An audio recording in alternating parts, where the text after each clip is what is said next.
Welcome to Dyspraxic Rosie Writes, a channel where we talk about dyspraxia, chronic illness, and the writing life. Today's video is on the subject of public speaking, something that I wasn't always as comfortable with as I am now, but with a bit of practice and a bit of doing things just a little bit differently, I have learned to feel much, much more comfortable.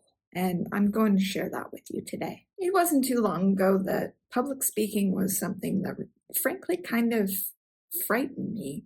I used to get very frozen up and very worried about how people might think.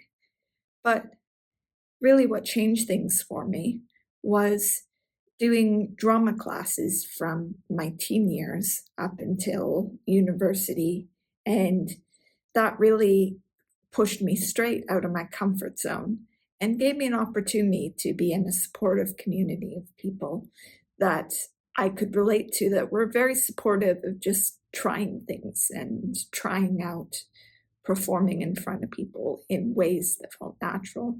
And that was really the turning point for me. However, throughout that I was very aware of my own social anxiety with people.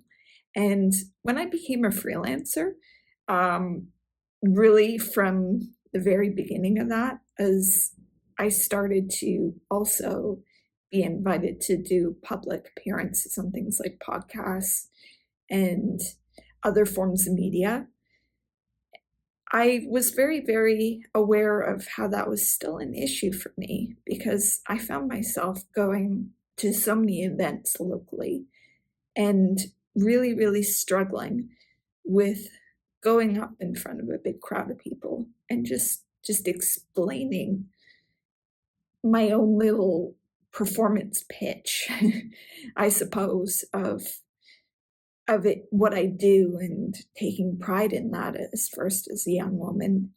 And it wasn't until I started to niche down in an area I was really, truly passionate about that started to feel more natural for me. But I'm not going to lie, I definitely still feel that sense of anxiety. It always comes on. I always get overly excited, and my spouse always points out how when I get very passionate and overly excited about an event that I'm leading or a panel that I'm on, I always get very clearly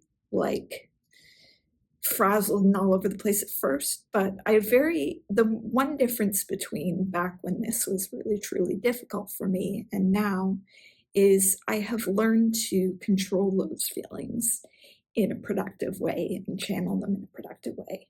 So here's how I learned to do that. First of all, one of the most important things that I always stress is the importance of practice. I always find before a big event, I almost overplan and overpractice in a way. And I always have research done on who I'm speaking to. I'm always very carefully taking notes that I can refer to during the event itself. And I don't really bother to hide that that's a key element for me. In fact, that's very important for getting my points across.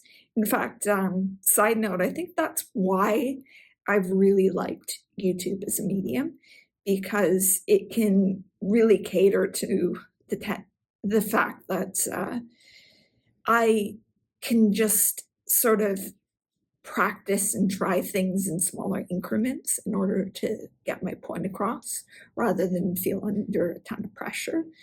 So for me, that element of practice, that element of familiarizing myself with the audience I'm talking to as much as possible, having some awareness of what they want to hear about, makes a really, really big difference. That is the first thing that I think is crucial to my thriving in everything from speaking engagements to media appearances on radio shows, podcasts, things like that.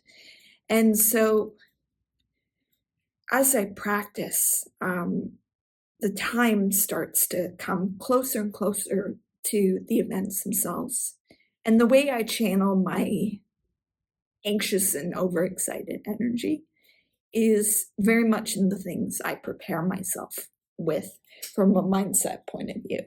So in terms of what that mindset point of view looks like, it starts with things that promote confidence. So it's the little things like listening to music that makes me feel very calm, yet very alert and excited about what I want to talk about.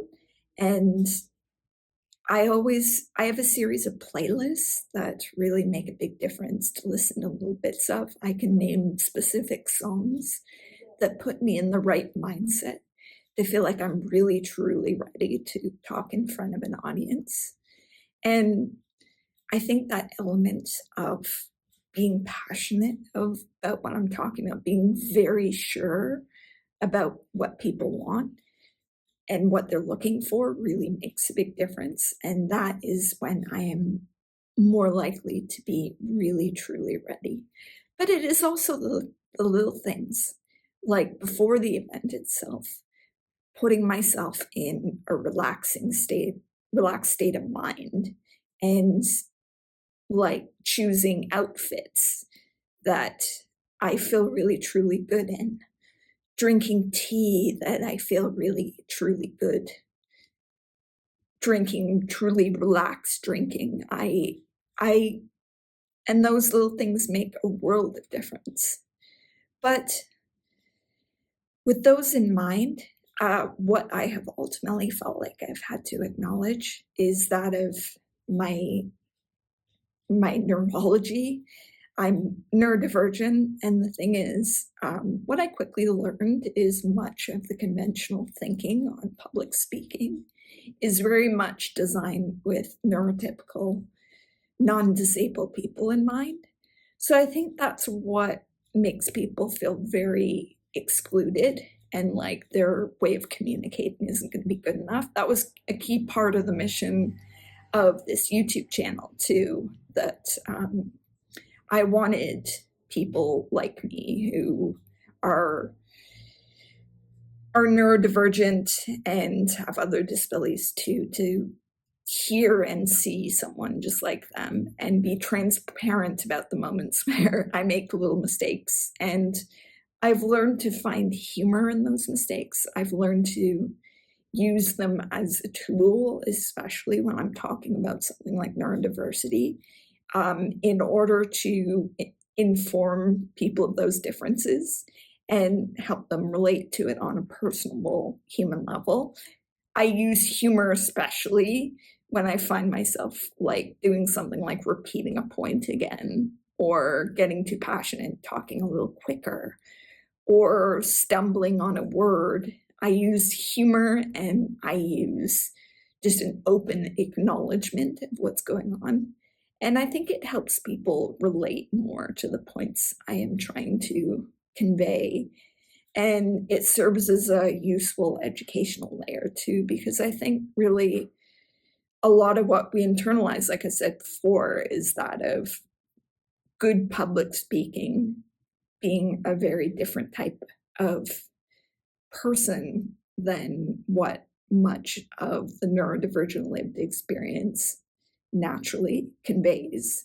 But what we have to keep in mind is people need to hear what we have to say. I think it's really, there's a sense of responsibility in it, and we have to be open about our differences, yet also focus on clearly getting the point across. And I would say that's the most important lesson I've learned. And that in as well, in of the mental mindset thing of imposter syndrome. I think so many women in this neurodivergent lived experience space have a real sense of feeling like they're not as much of the expert in the room as they give themselves credit for. And I felt that once I started to niche down and go into this for sure, because you spend so much time doing this work in isolation. And sometimes you don't truly see the impact that you make on other people. And it's easy to believe that, well, she has 3 book deals and I have 2, so somehow she's more the expert, or that person has a PhD and I don't, so they're somehow more the expert, but that's not true. Very likely, if you're even getting invited to these events in the first place, there's some value in your opinion, and that is very important to remember. So I hope you found this helpful, and if you'd like to hear more videos like this in the future, like and subscribe. Happy reading, happy writing, my friends.